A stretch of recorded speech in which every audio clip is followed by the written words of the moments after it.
की मांगे हैं उसको लेकर लगातार सरकार के सामने बातें अपनी रखने की किसान प्रयास किए जा रहे हैं। अब आगे बात करेंगे गुरुग्राम की, जहां पिछले 3 महीने से चल रहा खुले में नमाज का विवाद अब थमता नजर नहीं आ रहा है। और आपको बता दें कि थमता हुआ नजर आ रहा है, जिसके चलते दोनों पक्षों ने गुरुग्राम के जिला उपायुक्त डॉक्टर यश गर्ग और पुलिस अधिकारियों के साथ बैठक कर आपसी सहमति बनाई है। और विवाद वाले स्थान जैसे सेक्टर 37, सेक्टर 47 और सरहौल गांव में नमाज अदा नहीं की जाएगी। वहीं जिला प्रशासन के अधिकारियों के साथ बैठक में अब कुल 18 स्थानों पर आपसी सहमति बन गई है, जिनमें से 12 स्थान मुस्लिम समुदाय की मस्जिद या ईदगाह है, जबकि 6 स्थान जिला प्रशासन द्वारा स्थायी तौर पर मामूली रखरखाव के खर्च भुगतान के साथ उपलब्ध कराए जाएंगे। इसके साथ ही एक और भी शर्त रखी गई है कि गुरुग्राम के 19 वक्फ बोर्ड ऐसे स्थान भी हैं जो कि लीज पर दिए गए हैं या उन पर कब्जा है, उन्हें जिला प्रशासन जैसे ही खाली कराकर मुस्लिम समुदाय को सौंपेगा, वैसे वैसे जिला प्रशासन द्वारा उपलब्ध कराए गए 6 स्थानों पर नमाज अदा करना बंद हो जाएगा।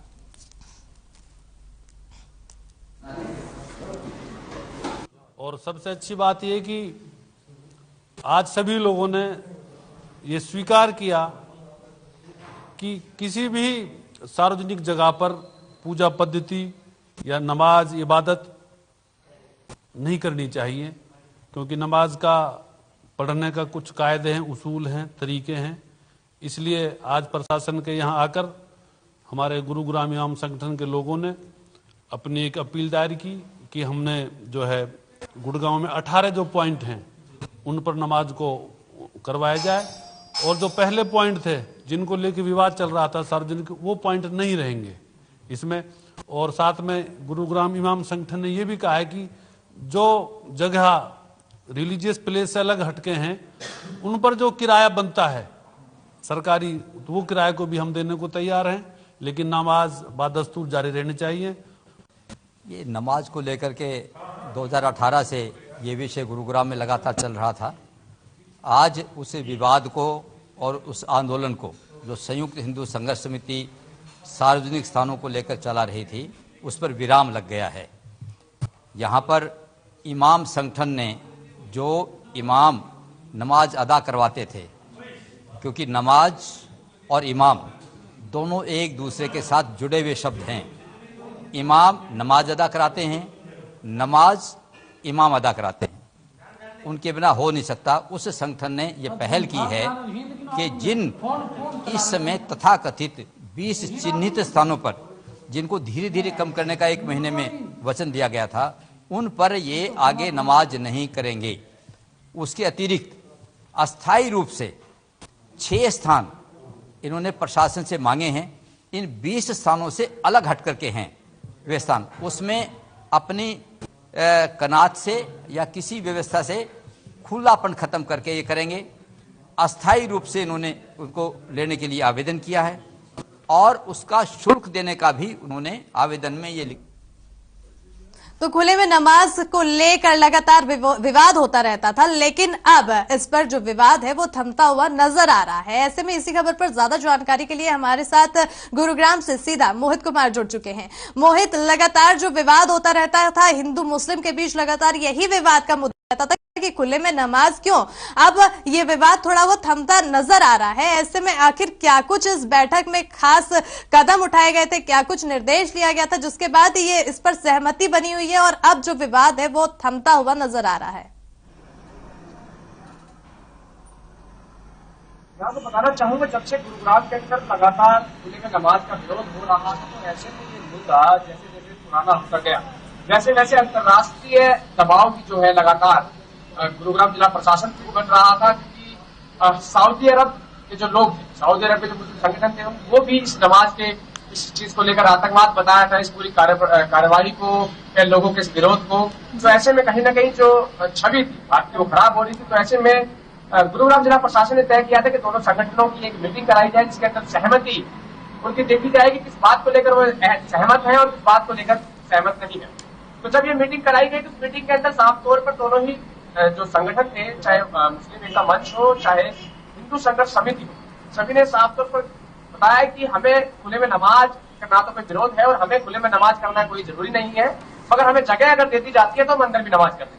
जिसके चलते सहमति के बाद जो है 18 जगह तय की गई, जिसमें से 12 जगहों को जो है मस्जिद के तौर पर दिया गया और 6 जगह जो सार्वजनिक स्थान है वो मामूली रखरखाव के खर्च के तौर पर अभी दे दिए गए हैं। और गुरुग्राम में जो वक्फ बोर्ड की 19 जगह है, उन जगहों में भी जो अब गुरुग्राम जिला प्रशासन कार्रवाई शुरू करेगा और जहां जहां कब्जा है उनको छुड़वा कर उन जगहों को मुस्लिम समुदाय के लोगों को नमाज के लिए दे देंगे। बिल्कुल बिल्कुल मोहित, जो ये विवाद चलता आ रहा था, अब इसमें सहमति बनी है और उनका साफ तौर पर मुस्लिम समुदाय के लोगों का कहना था कि अगर हमें जगह दे दी गई तो हमें कोई आपत्ति नहीं है, हम खुले में जरूरी नहीं है कि हम नमाज पढ़ेंगे। तो जिसके बाद 18 स्थानों का मोहर लगी और 18 स्थान मुस्लिमों के लिए आवंटित किए गए हैं और नमाज पढ़ने के लिए। लेकिन ऐसे में अब राजनीति इस पर क्या कहती है? क्या किसी तरह की प्रतिक्रिया आई है राजनीतिक किसी चेहरे की इस मुद्दे को लेकर?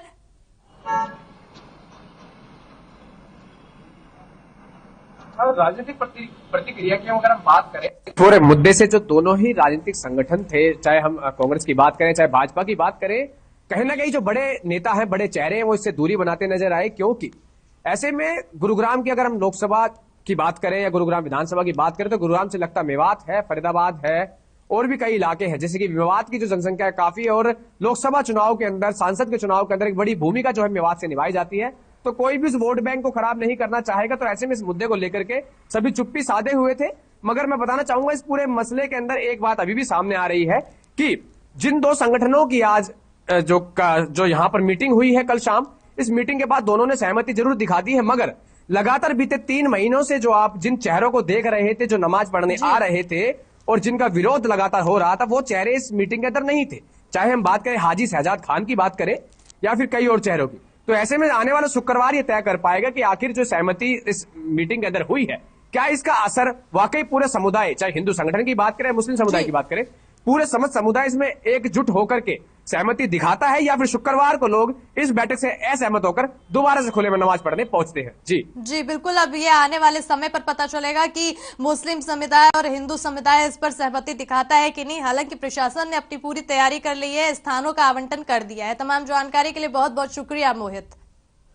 और इसी बीच बड़ी खबर आ रही है चंडीगढ़ से, जहां पर आपको बता दें कि बड़ी जानकारी दे रहे हैं और इसी के तहत आपको बता दें कि मनोहर सरकार का बड़ा फैसला सामने आया है। बड़ी जानकारी दे रहे हैं कुरुक्षेत्र में सांस्कृतिक कार्यक्रमों का आयोजन किया जाएगा। 48 कोस के 75 तीर्थों पर यह आयोजन होगा और लोक कलाकारों को हुनर दिखाने का मौका भी मिलेगा। बड़ी जानकारी दे रहे हैं जिस पर प्रोत्साहन राशि भी देने की बात कही गई है। चंडीगढ़ से मनोहर सरकार का बड़ा फैसला सामने आया है और आपको बता दें कि कुरुक्षेत्र में सांस्कृतिक कार्यक्रमों को लेकर आयोजन किया जाएगा। लोक कलाकारों को उसमें हुनर दिखाने का मौका भी दिया जाएगा, वहीं सरकार प्रोत्साहन राशि भी देगी। ऐसे में बड़ी खबर आ रही है और खुशी की खबर है, जहां पर अब सांस्कृतिक कार्यक्रमों का आयोजन होगा। 48 कोस के 75 तीर्थों पर यह आयोजन किया जाएगा। लोक कलाकारों को हुनर दिखाने का इस पर मौका भी मिलेगा। ऐसे में कहीं ना कहीं लोक कलाकारों के लिए खुशी का पल है, जहां उन्हें इस पर मौका मिलेगा कि वह अपने हुनर का दिखा सके, अपने हुनर को लोगों तक सामने ला सके। तो बड़ी जानकारी चंडीगढ़ से आपको दे रहे हैं, जहां पर हरियाणा सरकार का बड़ा फैसला सामने आया है।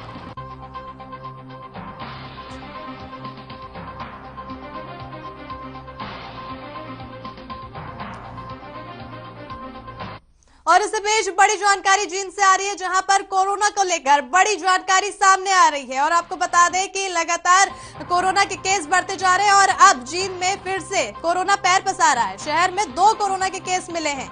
बड़ी जानकारी आपको बता रहे हैं, जहां पर 20,673 लोग ठीक हो चुके हैं, वहीं 536 लोग कोरोना से संक्रमित हैं। अभी भी जींद से बड़ी जानकारी आपको दे रहे हैं। लगातार कोरोना एक बार फिर पैर पसारते हुए नजर आ रहा है और इसी के तहत 2 केस फिर शहर में मिले हैं।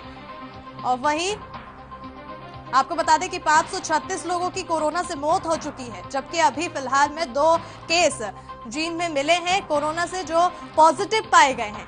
अब लगातार जिस तरह से विदेश में ओमिक्रॉनिक का कहर फैलता जा रहा है, कहीं ना कहीं भारत में भी ओमिक्रॉनिक ने दस्तक दे दी है। कई केसेस सामने आ चुके हैं। अब जींद में एक बार फिर कोरोना एक बार पैर पसारता नजर आ रहा है, जहां पर 2 केसेस सामने आए हैं। बता दें कि 20,673 लोग इस महामारी से ठीक हो चुके हैं, लेकिन कहीं ना कहीं अभी भी इसका कहर बरपता चला जा रहा है। 536 लोगों की इस कोरोना महामारी से मौत भी हो चुकी है और अब 2 केस मिलने के बाद इलाके में हड़कंप का माहौल है, लोगों में डर पैदा हो चुका है क्योंकि कोरोना का लगातार कहर थमता नजर नहीं आ रहा है। जिस तरह से इसके केसेस सामने आते चले जा रहे हैं, लोगों में डर कहीं ना कहीं बना हुआ है क्योंकि अभी भी कोरोना खत्म नहीं हुआ है और कोरोना का कहर लगातार बढ़ता चला जा रहा है।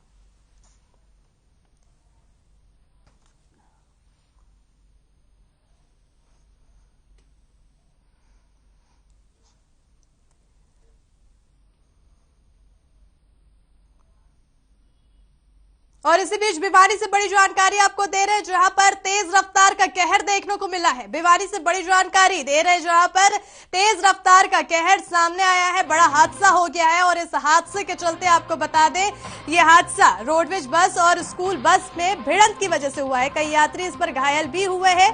बड़ी जानकारी बता रहे हैं आपको, जहां धुंध के कारण यह हादसा हुआ है। जिस तरह से सर्द का मौसम बढ़ता चला जा रहा है और अब ऐसे में धुंध का मौसम भी बढ़ रहा है, वातावरण में धुंध का माहौल है, जिस वजह से अब रोडवेज और स्कूल बस में भिड़ंत की खबर सामने आई है।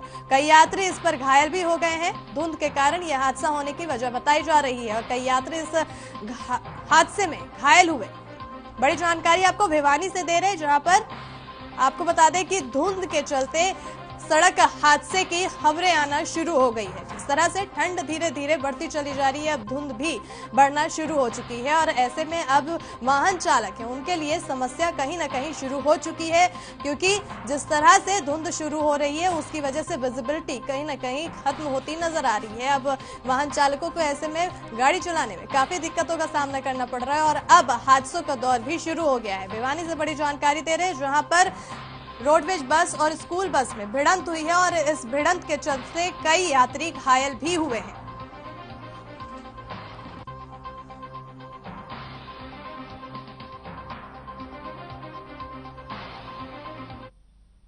वहीं इसी बीच चंडीगढ़ से एक बड़ी खबर आ रही है, जहां पर सीएम मनोहर लाल ने एक बैठक बुलाई है, मीटिंग बुलाई है। आपको बता दें, जहां पर बड़ी जानकारी चंडीगढ़ से दे रहे हैं, जहां सीएम मनोहर लाल ने हाई परचेज मीटिंग बुलाई है और अधिकारियों के साथ बैठक करेंगे।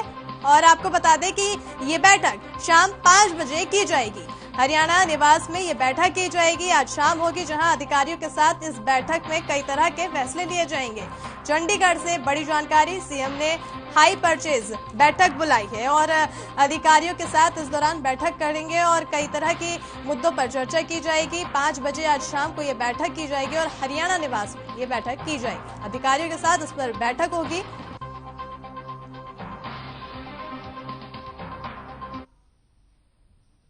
और इसी के साथ खास खबर में फिलहाल इतना ही।